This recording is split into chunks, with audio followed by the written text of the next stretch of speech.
Hi, it's Pastor Andy with another daily video. And in yesterday's video, I talked about rejection and the cancel culture a little bit as it relates to the Jewish understanding and whether or not they had been rejected in the first century or before by God. That they felt that God had turned his back and really left his people, the Israelites, now called the Jews, during biblical times, and for that matter, we might look at this as Christians today. Has he just left us to ourselves? Has he abandoned us? That's what the Jews thought in Paul's day. But the Bible is clear that there is always a remnant. And I talked a little bit about this idea in the Sunday sermon, but I want to give you a little bit more biblical background for this. That God has always had a remnant. Well, again, this word comes up, this idea comes up as Paul shares in Romans 11:2, that through verses 3 and 4, that Elijah, when he thought he was all alone, and in a physical sense he was all alone, but in his emotional state, he thought, I'm all alone in all of Israel, and there's no one left to carry the torch. But God had a remnant, as God corrected him in that moment. But again, the idea of the remnant is true throughout the Bible. In Genesis 6, we see that God was prevalent. We see that wickedness was prevalent on the earth, but God found favor with Noah. God saved Job and his wife from all the attacks on their family, on their livestock, on what they owned when Satan attacked. God protected them. In Genesis chapter 12, God revealed his plans to start a new nation, and he called Abram to leave his homeland and to come to the place that would become the promised land. In Genesis 19, we have the story of the destruction of Sodom. And yet from within Sodom, there was a remnant, Lot and his family, that would be brought out. God used Joseph, the son of Jacob, who would be called Israel, to save the people of Egypt from famine. God saved Moses from being killed like almost every other child less than 2 years old of the Hebrew children, male children.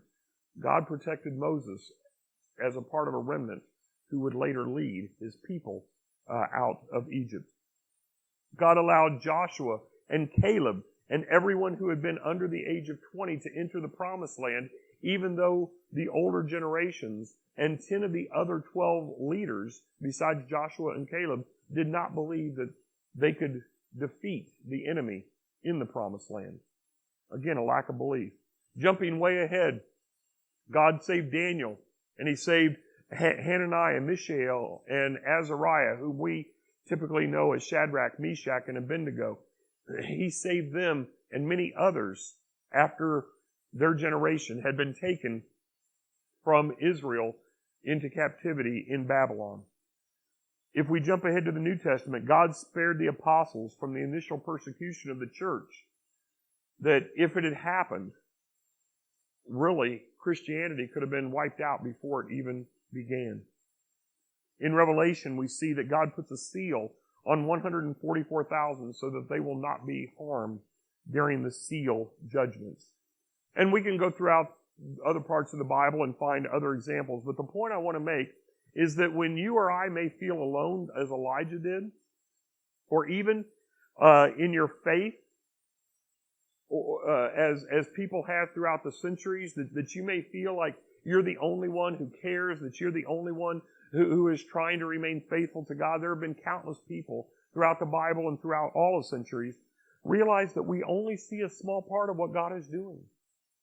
Our perspective is too small to be able to comprehend what God is doing, where he is working, how he is working. Yes, he wants us to do our part. Our part is important because as we do our part in one location and somebody else who feels isolated and alone does their part in another location and somebody else does their part in another location, God's remnants is working together for the benefit of the kingdom. But ultimately, any of us on our own do not have the perspective to appreciate all that God may be doing around the world. So God always had a remnant. God always has a remnant. And God always will have a remnant as long as this earth is here. The only question that we need to really question is not whether somebody else is there, but are we part of that remnant of faithful people that have been called by God, that believe in God, that love God, and that serve God? Because God will have a remnant. Are you, am I, a part of His remnant?